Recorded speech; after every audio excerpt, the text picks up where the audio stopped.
I would truly like for you all to pause the video and take time out to read the disclaimer for this upcoming video. Thank you all so much. Yeah, I hope everyone's doing well on today, tonight, wherever you may be, or whatever. So today we're gonna be watching part 26 of Who the F Did I Marry. So without further ado, let's jump right into it, you guys.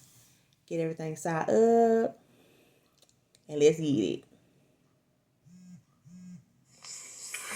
Part 26. Who the fuck did I marry? So, I asked Legion, what's the deal about San Diego State? He was like, what are you talking about? Okay. And I said,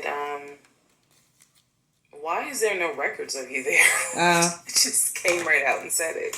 Be honest. Without missing a beat. Okay. This man said, well, I was a private citizen. Oh, sure he did. What the fuck does that mean? Right. And what he said is that when he started at San Diego State, his father paid money. So, okay, it's important not to say. I thought they'll still have like some sort of like record of you being a private citizen. Just really like doesn't make any sense. Like, what's a private citizen? Like, you pay money to be a private citizen. Okay. Because I still thought that if you were like a student somewhere, it'll appear. Because it's like nothing like this, like just too out the way. No, I don't get that. This with a straight face. His father paid money so that his name and social would not be publicized and he would be considered a private student, a private I'm citizen. sure. He said that he had a card So where he say all he had to do was show the card. He does not have to give his name. He does not have to give any information because he has that card. But it's like at the same time, yeah, like what makes him so special to even be a private citizen? Like to me, it like just makes no sense though. So you could pay money to not be shown in the records of at the school. Like it makes no sense. Like now, yeah, he lying for sure. He said so. San Diego State would not have any record of him. I'm sure but he was in fact a student there. Yeah. I said, and you claimed that you played football. Right. He's like, I did play football. Arena I said, football. so you're saying that the school did not publish your name anywhere, and they were. See, and that's what I'm saying. Like your name will appear somewhere, no doubt, if you attended this public place. Like it makes no sense, dude. Like, come on. Violation of NCAA rules. And he was like, why are you asking all these questions? You're a liar. And I said, I'm just curious. I'm just curious. You're saying that you were a private citizen, but yet how were you in compliance with NCAA? Right. If you were a private citizen. And they did not publish your name on any roster. At all. So that was his excuse. He was like, all I can tell you is that I was a private citizen. My dad paid for it. Okay. Comment down below, have you all ever heard of a private citizen? Because I don't want to knock anything if it really is a real thing. So I feel like it's not real, but y'all let me know in the comment section down below. I never heard of like someone being a private citizen. So now I know that San Diego State has no record of him. Now I know that his social security number, at least the one that's on my background packet, only shows that he lived in Georgia, Rhode Island, and Pennsylvania. Okay. So at this point, sorry to pause so much, y'all, this time, but I'm assuming that Cali isn't a real thing. Then that's what I'm getting from this. Now y'all do know that you can do like a background check on someone and you won't see it like every single thing. But with his social security number starting out with those 3 numbers, you will still think where he's from will be, or like basically will like reflect those 3 numbers, if that makes sense. So I see, like for me, that's what I'm still like just like not understanding. Like I'm gonna try like not to pause too much, y'all. But I got so many questions. The pain in his knee is getting worse. Yeah. It's getting to the point where when he would come home from work, he would take a shower and immediately get in bed, elevate his knee. Oh, just like that? He was not even eating. So it was that the bad. way that he used to eat.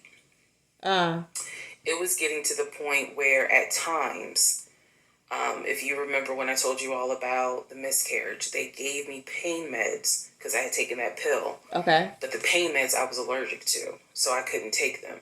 But I still had them. So the He pain in took his them. knee was getting to the point where he would take one of those pain meds just to get through the night. Yeah. He was constantly in agony, constantly kind of tossing and turning.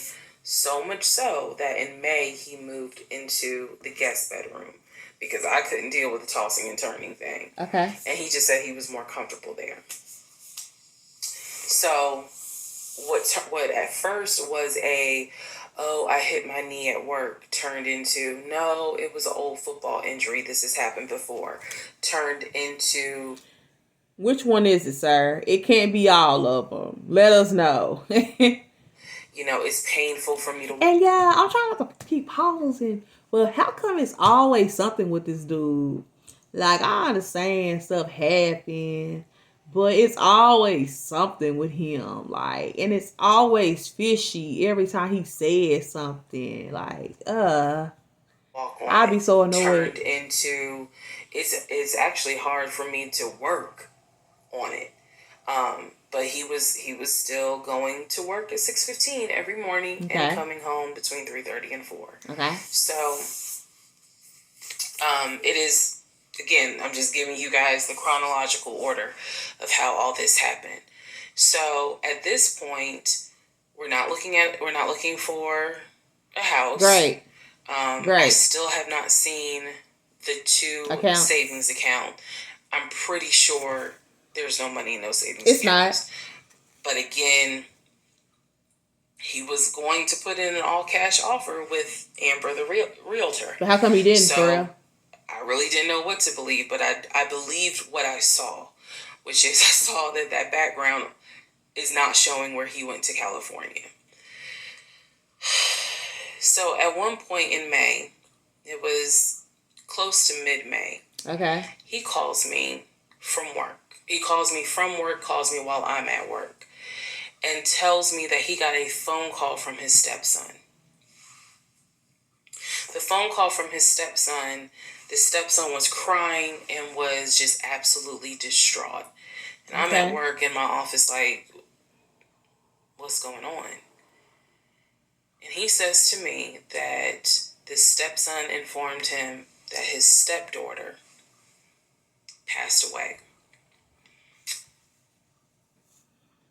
Yeah, I know I be saying he been lying a whole lot from what I've been seeing. I will hope that he's not making this up.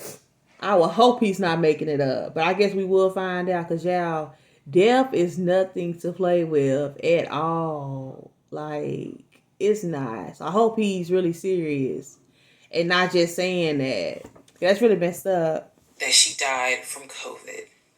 The stepson, this is the story. Okay. The stepson found her in her apartment because they had not heard from her for a couple of days. And she was unresponsive. He called the ambulance. They pronounced her dead when she got to the hospital. So he was calling to tell me that she had died. Okay. That sounds on my shoulder, and he was also calling to ask me if I would object to him giving his ex-wife $2,000 towards the funeral.